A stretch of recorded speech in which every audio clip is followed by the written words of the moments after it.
il aime le code.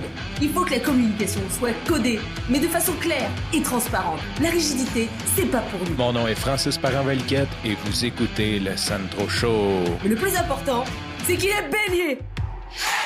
Si tu habites Montréal et que tu es sorti dehors aujourd'hui, je suis pas mal sûr que tu vas être d'accord avec moi que c'était vraiment une belle journée d'hiver. Tu sais, c'est journée d'hiver, mais de fin d'hiver, début printemps. C'était quand même relativement froid. Je pense que c'était -4, -5, mais avec un superbe soleil de mars. Tu sais, ce soleil-là qui dit, écoute, l'été s'en vient, avec une belle neige blanche qui permet de bien refléter la lumière.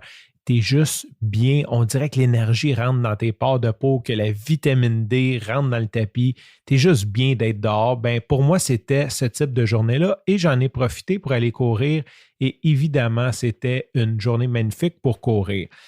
Moi, quand je me mets à courir, après un certain temps, souvent, je tombe comme en espèce de méditation, transe, on pourrait quasiment dire thérapie avec moi-même, où ce que je vais me parler, où ce que mon coach intérieur que je t'ai parlé pour 2021 vient vraiment, il y a toute la place pour me parler. Je pense à rien d'autre que ce que j'ai envie de penser ou de faire peut-être des bilans. Et aujourd'hui, j'ai réalisé quelque chose.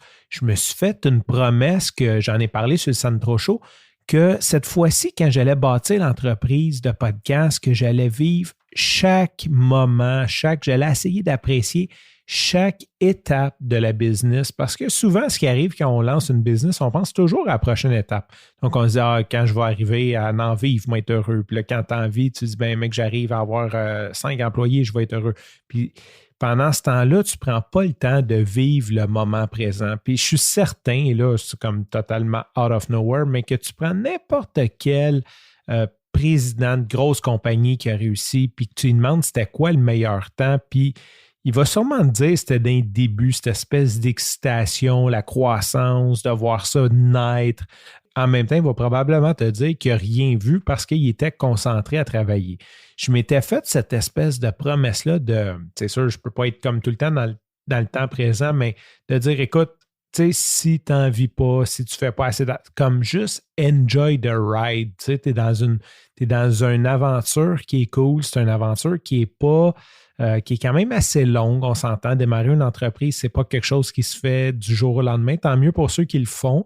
Dans mon cas, c'est pas ça. C'est quelque chose qui est un peu comme un marathon. C'est long. On court, on essaye de prendre les bonnes décisions puis d'y aller étape par étape, mais d'apprécier chacune des étapes. Donc aujourd'hui, ce que je veux partager avec toi, c'est que j'ai repris cette promesse-là envers moi-même de profiter davantage de chaque étape de l'entreprise.